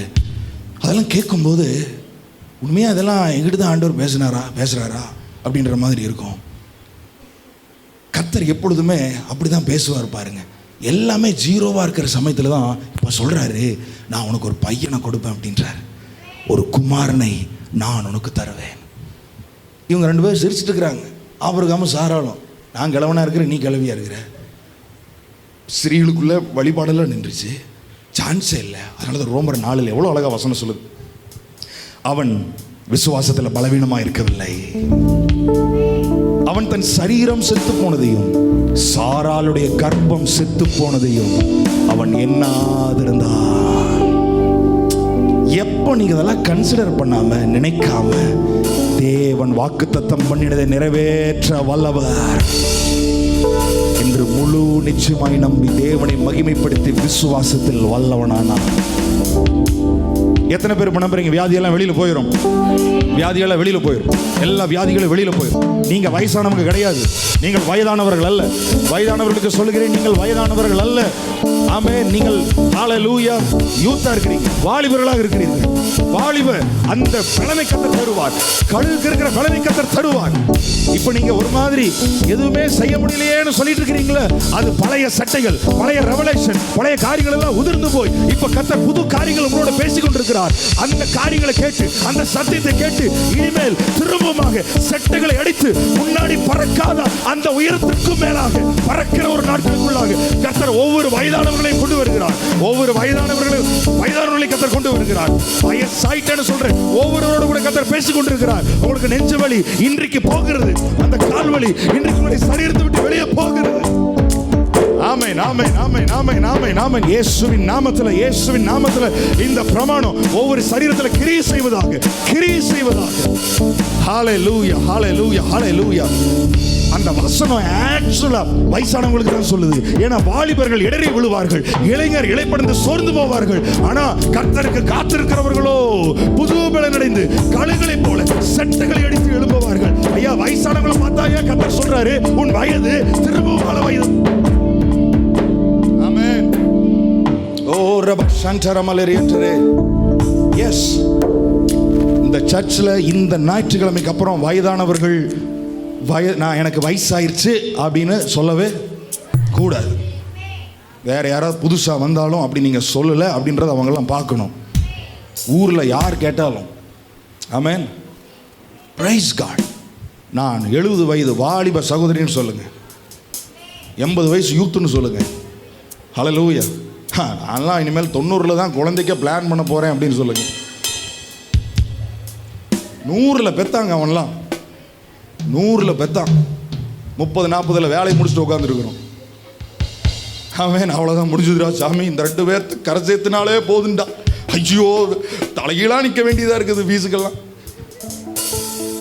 தலைகீழாக நிற்க வேண்டியதாக இருக்கு. அப்புறம் எப்படி கிறிஸ்தவம் வளரணும்னு கேட்க. ஓ பிரைஸ் காட். மரபணுக்கள் மாறிற்று. எஸ், நீங்க விசுவாசிக்க மட்டும் செஞ்சிட்டீங்கன்னா இயேசு கிறிஸ்துனுடைய ரத்தம் உள்ள போய் உங்க மரபணுவில இருந்து எல்லாத்தையும் மாத்திரும். உங்க செல்கள் அணுக்கள் இருந்து எல்லாம் மாத்திரும். எல்லாத்தையும் மாற்றி உங்களை அப்படியே சுகத்துக்கு கொண்டு வந்துடும், ஆரோக்கியத்திற்கு கொண்டு வந்துடும். ஆபிரகாம் முதிர் வயதாயிருக்கையில் சாராள் கர்ப்பவதி ஆகி தேவன் குறித்திருந்த காலத்திலே அவனுக்கு ஒரு குமாரனை பெற்றாள். Praise God. ஹல்லேலூயா. ஆனால் வயதானவர்கள் ஒருபோதும் நான் பாட்டின்னு சொல்லக்கூடாது, நான் தாத்தான்னு சொல்லக்கூடாது, கிழவன்னு சொல்லக்கூடாது. கிழவின்னு உங்கள் வாயில் இனிமேல் என்ன செய்யக்கூடாது, வரக்கூடாது. அப்படி வந்துச்சுன்னா நான் கவனிக்கிறேன்னு இல்லையோ, கர்த்தர் கவனிக்கிறார். அதுவும் இந்த சாராளமாக கிழவின்னு வாயில் சொல்லலை. எங்கே நினச்சாங்களா? மனசில் நினச்சதை கர்த்தர் பார்த்துக்கிட்டு எதுக்கு சிரிக்கிறேன்னு கேட்குறாரு. எதுக்கு சிரிக்கிற? பின்ன 90 வயசு கிளவினா ஜெரிக்காமல் இப்படி ஒரு வாக்குத்தத்தம் கொடுத்துருக்கிறீங்க, ஜெரிக்காமல் பின்னே செய்யுது. 90 வயசுலையும் ஆண்டவர் என்ன எதிர்பார்க்கிறாருன்னா, எந்த வயசுலையும் நான் கொடுத்த வாக்குத்தத்தத்தை சந்தேகப்படாமல் விசுவாசத்தை 90 கிடையாது 900க்கும் சரீரம் வந்திருந்தா கூட அப்போ கூட என்னால் உனக்கு ஒரு குழந்தையை குமாரனை கொடுக்கிற அளவுக்கு இந்த பிரமாணம் சரீரத்தில் வேலை பார்க்கும். கர்த்தருடைய சைடில் இப்போ பிரச்சனை கிடையாது, வாக்குத்தத்த சைட்லையும் இப்போ பிரச்சனை கிடையாது. அவர் இப்போ யாராவது ஒருத்தருடைய வாழ்க்கையில் தன்னுடைய வல்லமை அப்படியே காண்பிக்கணும்னு விரும்புகிறாரு. அதுக்கு எஸ் சொல்கிறவங்கள தான் இப்போ ஆண்டவர் எதிர்பார்க்குறாரு. உனக்கு 90-99 அதெல்லாம் எனக்கு மேட்டர் கிடையாது, நீ எஸ் சொல்லு. இப்போ அடுத்த உற்பத்தி காலத்திட்டத்தில் உனக்கு ஒரு குமாரன் நான் தருவேன். குழந்தை இல்லாமல் இருக்கிற யாரோ ஒருத்தரோட ஆண்டவர் பேசிட்டு இருக்கிறார். ஹல்லேலூயா. ஒன்றும் கவலைப்படாதீங்க, கர்த்தர் பெரிய காரியங்களை உங்களுக்கு செய்வார். எஸ். 26ஆம் அதிகாரம் 1-2 26 1-2 25. ஆபிரகாம் இதை கேளுங்க, ரொம்ப இன்ட்ரெஸ்டிங்கா இருக்கும். கேத்தூராள் என்னும் பேர் கொண்ட ஒரு ஸ்திரீயையும் விவாகம் பண்ணி இருந்தான். இப்ப பாருங்க, ஸ்ட்ரென்த் வந்த உடனே இப்ப கல்யாணம் பண்ண ஆரம்பிச்சிட்டார் 100 வயசுல. ஆண்டவர் வெறும் ஈசாக்குக்கு மட்டும் ஸ்ட்ரென்த் கொடுக்கல அவனுக்கு. அதுக்கப்புறம் ஒரு கல்யாணம். கேத்தூராள், நமக்கு சாராள் தான் தெரியும், ஆகார் தெரியும். அதுக்கப்புறம் பாருங்க கேத்தூராள். அவள் அவனுக்கு சிம்ரானையும் யக்ஷானையும் மேதானையும் மீதியானையும் இஸ்பாக்கையும். நல்லா கவனிங்க, ஒன்னு பாக்குறதுக்கே தலைகீழ நின்னவரு இப்ப 6 குழந்தைகள் பிறகுது. இப்போ ஆபிரகாமுக்கு எத்தனை? 6 குழந்தைகள். If you can just believe, தேவனை நீங்கள் விசுவாசிக்கிறதுக்கு, I tell you, dare to believe God for anything. துணிச்சலாயிரணும் இந்த மாதிரி காரியங்களுக்கெல்லாம் விசுவாசிக்கிறதுக்கு. ஹல்லேலூயா. ஆமாம், டாக்டர் டைம் கொடுத்துருக்காங்களா, இன்னைக்கு விசுவாசிங்க, நம்புங்க. ஆப்ரேஷனுக்கு டைம் கொடுத்துருக்காங்களா, விசுவாசிங்க. ஹல்லேலூயா. உங்கள் சரீரத்தில் கத்தி படாத இயேசுவின் நாமத்தில். If you can just believe, this afternoon the law of the spirit of life will hover over your body. இது எப்படி ஆகும்? பரிசுத்தாவினுடைய பலம் உண்மையால நிழலிடும். கேத்துராள் விவாகம் பண்ணினது மாத்திரமல்ல, 6 பிள்ளைகள் பிறக்கிறார்கள். 7-8 ஆபிரகாம் உயிரோடு ஆயுசு நாட்கள் 175 வருஷம். எத்தனை? 175. சொன்னதெல்லாம் கூட விட்டுருங்க, இதை பாருங்க. 175 வருஷம் ஆபிரகாம் உயிரோடு இருக்கிறார். உயிரோடு இருக்கலாமா? அது எதுக்கப்புறம்? மனுஷன் இருக்க போகிற நாட்கள் 120 தான். கர்த்தரே சொன்னதுக்கு பிறகு கூட இவர் எவ்வளவு இருக்கிறாரு? 175 இருக்கிறார். சோ ஆண்டவர் சொன்னது இந்த உலக பிரகாரமான ஒரு பிரமாணம், நீதி. இந்த வேர்ல்ட்லயே உலக பிரகாரமாகவே கரெக்டா டயட்ல எக்ஸசைஸ்ல கரெக்டா இருந்தீங்கன்னா 120 வரைக்கும் இருக்கலாம் நீங்க. ஆமென். ஆனா அதோடு கூட பிளஸ் இந்த பிரமாணம் உங்க மேல வந்து வாக்குத்தத்தத்தை நம்ப ஆரம்பிச்சிட்டீங்கன்னா 120 நீங்க கிராஸ் பண்ணலாம். 120 கிராஸ் பண்ணலாம். பேசுற நான் கிராஸ் பண்ணுவேனா இப்ப தெரியல, ஆனா நம்புறேன், விசுவாசிக்கிறேன்.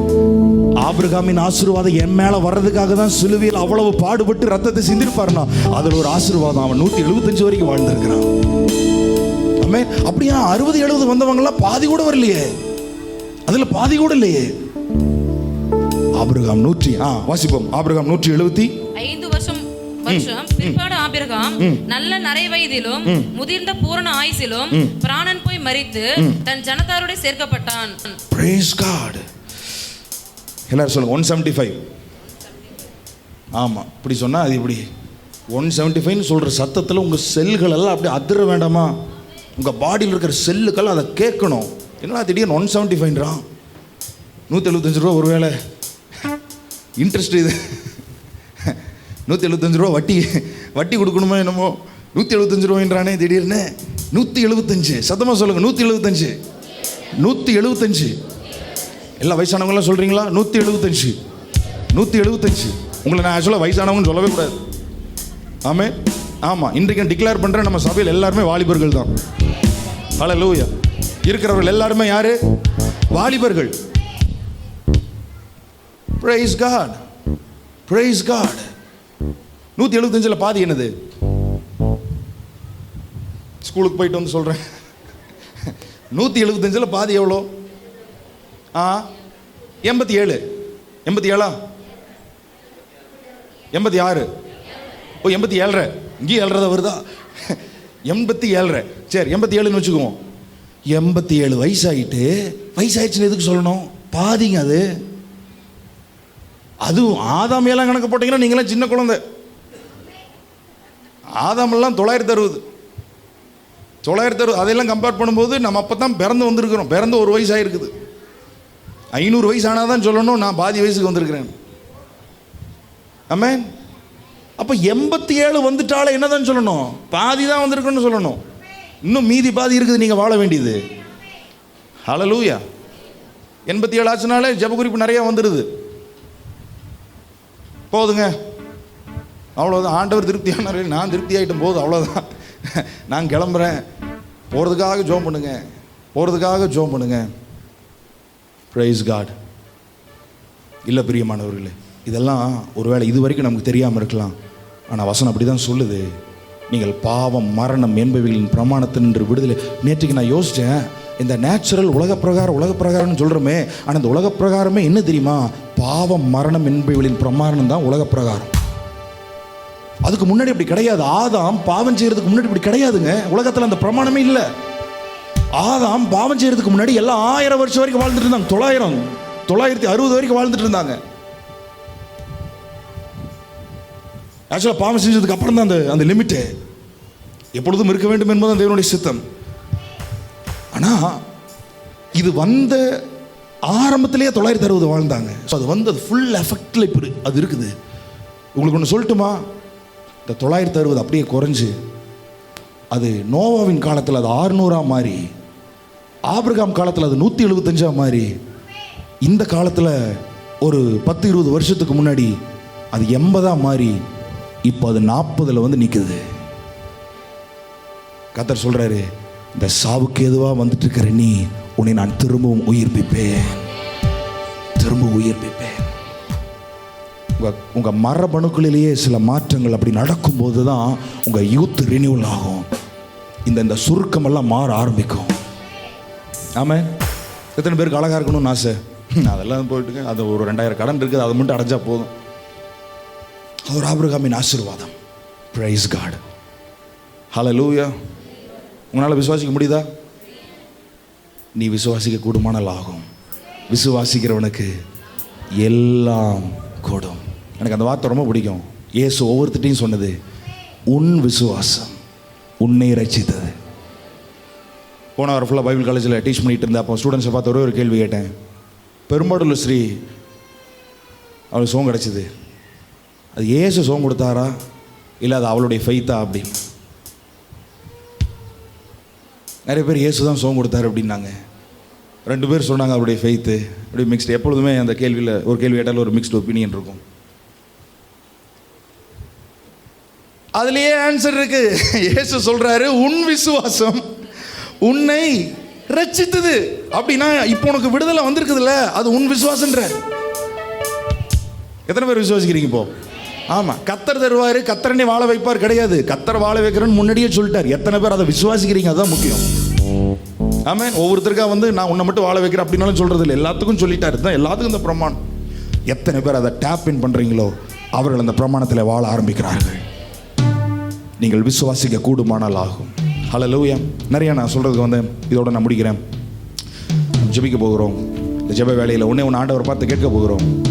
ஆண்டவரே, ஆபிரகாமுக்கும் சாராளுக்கும் அவங்க ஹெல்த் நல்லா இருந்தது, அவங்க வெல்த் நல்லா இருந்தது. ஆமென். 100 வயசில் அவங்களுக்கு இவ்வளோ ஒரு ஸ்ட்ரென்த் அவங்களால கொடுக்க முடியும்னு சொன்னால் அவர்கள் வேறொரு பிரமாணத்திற்கு கீழே அவர்கள் வாழ்ந்து கொண்டிருந்தார்கள். நான் அதை நம்புகிறேன், நான் அதை விசுவாசிக்கிறேன். எத்தனை பேர் ஆமென் சொல்கிறீங்க? எத்தனை பேர் ஆமென் சொல்கிறீங்க? ஹல்லேலூயா, ஹல்லேலூயா, பிரைஸ் காட். ஒரே ஒரு வசனத்தை வாசி முடிச்சிருவோம். யாத்திராகம் 1:19. யாத்திராகம் 1:19. மரபியல் வியாதி இல்லை, அதற்கு மருத்துவச்சிகள், அதற்கு மருத்துவச்சிகள், நர்சஸ், பார்வோனை நோக்கி, நர்சஸ், டாக்டர்ஸ், யார் வேணாலும் வச்சுக்கலாம். அதற்கு மருத்துவச்சிகள் பார்வோனை நோக்கி, எபிரேய ஸ்திரீகள், எபிரேய ஸ்திரீகள், எகிப்திய ஸ்திரீகளை நல்லா கவனிங்க. எபிரேய ஸ்திரீகள், எபிரேய ஸ்திரீகள் எகிப்திய ஸ்திரீகளை போல் அல்ல, எகிப்திய ஸ்திரீகளை போல் அல்ல, அவர்கள் நல்ல பலமுள்ளவர்கள். மருத்துவச்சி அவர்களிடத்துக்கு போகும் முன்னமே, மருத்துவச்சி அவர்களிடத்திற்கு போகும் முன்னமே அவர்கள், நீங்கள் டாக்டரை பார்க்கிறதுக்கு போறதுக்கு முன்னாடியே இந்த பிரமாணம் உங்க மேல இன்னைக்கு கிரியை செய்யும் போது, நர்ஸை பார்க்கறதுக்கு போறதுக்கு முன்னாடியே, டாக்டர்ஸை பார்க்கறதுக்கு போறதுக்கு முன்னாடியே, அங்கே அவர்கள் வர்றதுக்கு முன்னாடியே போட்டிருக்குது. இங்க நான் சொல்றேன், நீங்க அவர்களை பார்க்கிறதுக்கு போறதுக்கு முன்னாடியே அங்க ஹீலிங் வந்துரும், அங்க ஆரோக்கியம் வந்துரும், அங்க சுகம் வந்துரும். அங்க போயிட்டு உங்களுக்கே குழப்பமாயிரும். வீட்டிலிருந்து கிளம்பும் போது கைவலி கால்வலி கட்டியோட வந்தமே, டாக்டர் கிட்ட வரும்போது எதையும் காணுமே. வழியிலே போகையில் அந்த 10 பேரும் சுகமானார்கள். போகையில் அந்த 10 குஷ்டரோகிகள் சுகமானார்கள். வழியில போகும்போது நான் சொல்றேன், இன்றைக்கு வீட்டுக்கு போகும் பொழுதே விடுதலை, இன்றைக்கு வீட்டுக்கு போகும் பொழுதே விடுதலை, போகும் பொழுதே சுகம், போகும் பொழுதே ஆரோக்கியத்தை கத்த தருவார். ஆமென். மர்த்தமாள் அவங்களுடைய சரீரத்துல நான் விசுவாசிக்கிறேன் இந்த பிரமாணம் வேலை பார்த்துச்சு அப்படின்னு. ஹல்லேலூயா. கிரியேட்டினின் 11 பாயிண்ட், சான்ஸே கிடையாது. கிரியேட்டினின் 9 பாயிண்ட், 10 பாயிண்ட் கோபியில் ஒரு சகோதரி, அவங்கள நானும் தாத்தாவும் தான், அவங்க பேரண்ட்ஸும் இருந்தாங்க. ஆம்னியில் கூட்டிட்டு போறோம் கிட்னி சென்டருக்கு, கோயம்புத்தூர் இருக்கிற கிட்னி சென்டருக்கு. 9 பாயிண்ட் கிரியேட்டினின். அதுக்கே அவங்களால முடியல. போய் பார்த்துட்டு வந்து அடுத்த 1-2 மாசத்துல அவங்க இறந்துட்டாங்க. பார்த்துருக்கேன் நான். கிரியேட்டினின் 9 பாயிண்ட், 10 பாயிண்ட் மார்த்தமாளுக்கு 11 பாயிண்ட் வந்துச்சு. அந்த டாக்டர் கேட்டாரா, எப்படி நீங்க உயிரோடு இருக்கிறீங்க அப்படின்னு. ஹல்லேலூயா. ஆனா அவங்களுக்குள்ள ஒரு விசுவாசம். ஆமென். உள்ளான மனுஷனை வளர்த்தணும்னு சொல்லிட்டு அதான் அவங்க கேட்டுட்டு போன அந்த செய்தி. அதுக்கப்புறம் அவங்களால சர்ச்சுக்கு வர முடியல. அவங்களுக்குள்ள ஒரு நம்பிக்கை. நம்ம எல்லாரும் ஜெபித்தோம் பிரியமானவர்கள். இந்த பிரமாணம் அவங்க மேல வேலை பார்க்க ஆரம்பிச்சது. அவங்க எப்போ போய் அவங்ககிட்ட பேசினாலும் நல்ல நம்பிக்கையா பேசுவாங்க, விசுவாசமா பேசுவாங்க. கர்த்தர் மாற்றுவாரு. கண்ணீர் விடுவாங்க, ஆனாலும் விசுவாசமா இருப்பாங்க, நம்பிக்கையா இருப்பாங்க. ஒரு சில நாட்களுக்கு முன்னாடி கேட்கும்போது கிரியேட்டினின் 11 இருந்து 5க்கு வந்துருச்சு. 5 பாயிண்ட்க்கு வந்துருச்சு. இப்போ 1.3, இப்போ 1.3 இருக்குது. 11ல இருந்து அங்க ஆக்சுவலா மரித்திருக்க வேண்டியவர்கள், சாவுக்கு ஏதுவான அன்றியும் இயேசுவை மரித்தோரிலிருந்து எழுப்பினவருடைய ஆவி உங்களில் வாசமாயிருந்தால் நீங்கள் வேறொரு பிரமாணத்துக்கு கீழே அப்படியெல்லாம் பக்கத்தில் பார்த்து சொல்லுங்க, அப்படியெல்லாம் நீங்க செத்து போயிட மாட்டீங்க. பக்கத்தில் பார்த்து சொல்லுங்க, அப்படியெல்லாம் நீங்க வியாதியெல்லாம் வந்து சாக மாட்டீங்க, அப்படியெல்லாம் நீங்க செத்து போக மாட்டீங்க. 9 பாயிண்ட் கிரியேட்டினின் போனவங்களையே செத்ததை நான் பார்த்துருக்கிறேன். ஆனா நமக்கு 11ல இருந்து இப்ப 1 பாயிண்ட்டுக்கு கர்த்தர் கொண்டு வந்திருக்கிறார். ஆமென். மரபியல் வியாதி இல்லை, ஆமென். மரபணுக்கள் மாறிற்றே, ஜெஷுவுக்கு திரும்ப அந்த வயிறு வலி வந்தது. போன வாரம் நான் சொன்னேன், இயேசுனுடைய சரீரமும் ரத்தமும் தான் இந்த பிரமாணத்தை ஆரம்பிச்சதுன்னு சொல்லி. ஸோ அவனுக்கு அந்த மாதிரி வலி வந்ததுன்னா அவன் ரொம்ப துடிப்பான். அதே மாதிரி அவனுக்கு டெம்பரேச்சர் வந்துருச்சு, காய்ச்சல் வந்துருச்சு. காய்ச்சல் வந்தாலே தெரியும் இங்கே இன்ஃபெக்ஷன் ஆகிருக்குது. ஏன்னா உள்ளுக்குள்ளே அங்கே சிப்ஸ் இறங்கியிருக்குது. உள்ளுக்குள்ளே என்ன இறங்கியிருக்குது? சிப்ஸ் இறங்கியிருக்குது. அங்கே லேஸ் இறங்கியிருக்குது. உள்ளே வந்து அங்கே சாக்லேட் இறங்கியிருக்குது. அது இறங்குனா அது போய் அந்த குடலை போய் சுற்றிக்கும். அது சுற்றி அதை அவனுக்கு பெரிய வலி உண்டு பண்ணி அது ஒரு வலி பண்ணிட்டு தான் போகும். ரொம்ப கஷ்டப்படுவான், துடிப்பான். இங்கே இருக்கிற பஸ் ஸ்டாண்டுக்கு ஆப்போசிட் இருக்கிற ஹாஸ்பிட்டல் எல்லாம் ரத்தமெல்லாம் எடுத்துருக்குறோம். இன்னும் அந்த வீடியோவெல்லாம் இருக்குது. அப்பப்போ அவனுக்கு போட்டு காமிப்போம், தாப்பார் அப்படின்னு அப்படியே காமிச்சிட்டு இருந்தோம். இப்போ 2 வீக்ஸ்க்கு முன்னாடி இருக்குமா, 2 வாரத்துக்கு முன்னாடி அந்த வலி வந்துச்சு. டக்குன்னு முழங்கால் போட்டு அவனே சொன்னான், இது எடுத்தால் சுகமாயிரும் அப்படின்னு சொல்லி.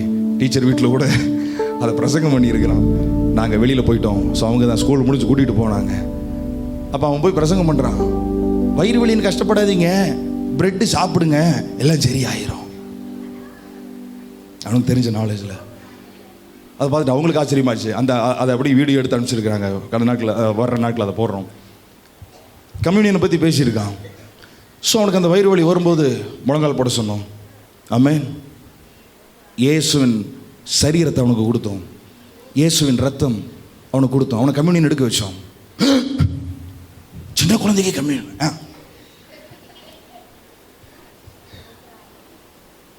சின்ன குழந்தைக்கு போலியோ சொட்டு மருந்து மட்டும் ஊற்றுறோம். போலியோ சொட்டு மருந்து எதுக்கு ஊற்றுறீங்க? அவனுக்கு போலியோ வந்துடக்கூடாது. அப்படி தானே? ஆமென்.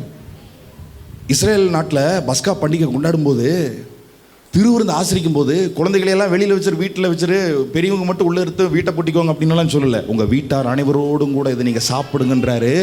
அப்படி சாப்பிடும்போது உங்கள் பிள்ளைகள் வந்து, ஏன் இன்னைக்கு மட்டும் கதவை சாத்திட்டு இப்படி சாப்பிட்றோம் அப்படின்னு உங்கள் பிள்ளைகள் கேட்கும்போது சொல்லுங்க, இப்படியெல்லாம் கத்தர் கட்டளையிட்டு இருக்கிறாருன்னு பஸ்காவை பற்றி அவங்களுக்கு எக்ஸ்பிளைன் பண்ணுங்க அப்படின்றார்.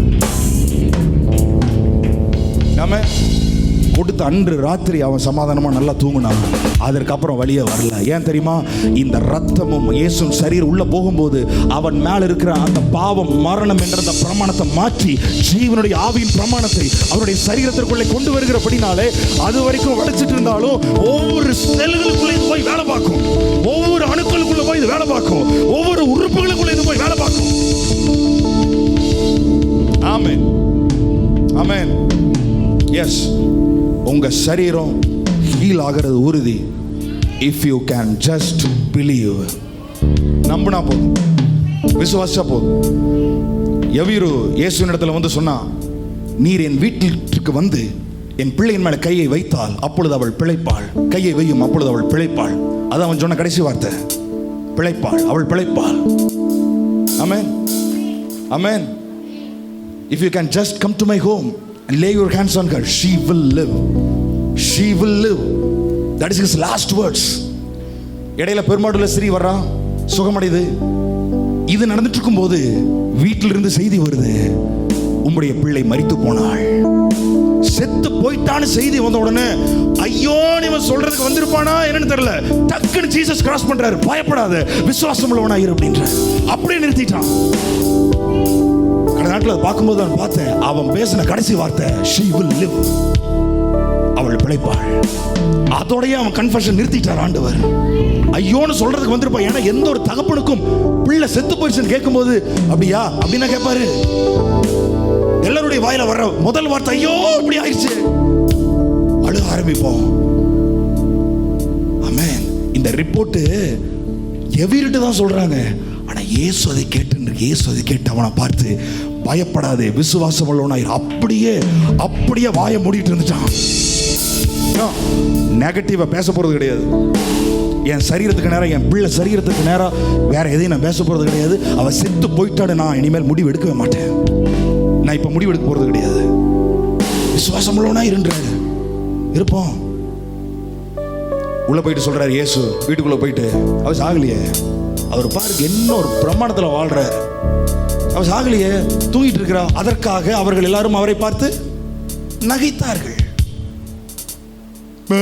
அப்படின்னு அழுதுட்டு இருந்தவங்க இப்ப அப்படின்றாங்க. அழுதுட்டு இருந்தவங்க இப்படி சொன்ன உடனே அப்படியே சிரிக்கிறாங்க, இப்போ நகைக்கிறாங்க. அவங்க நினைச்சாங்க இவர் மென்டல்னு. ஆனா அதை படிச்சதுக்கு அப்புறம் தான் தெரிஞ்சது செத்து போயிட்டா, செத்து போன பிணத்தை பார்த்து எப்படிடா வந்து தூங்கிட்டு இருக்கிறான்னு இவர் வந்து சொல்றாரு அப்படின்னு எல்லாரும் மென்டல் ஆயிடுச்சு நினைச்சாங்க. ஆனா அவர் நினைச்சிருப்பார் அழுதுட்டு தான் இருந்தா, அப்படியே அழுதுட்டு இருக்க வேண்டியது தானே, இப்ப எதுக்கு திடீர்னு சிரிக்கிற, யார் மென்டல்? ஆமென். அப்படியே எந்திரி அப்படின்னாரு. அந்த பிள்ளை எந்திரிச்சிருச்சு.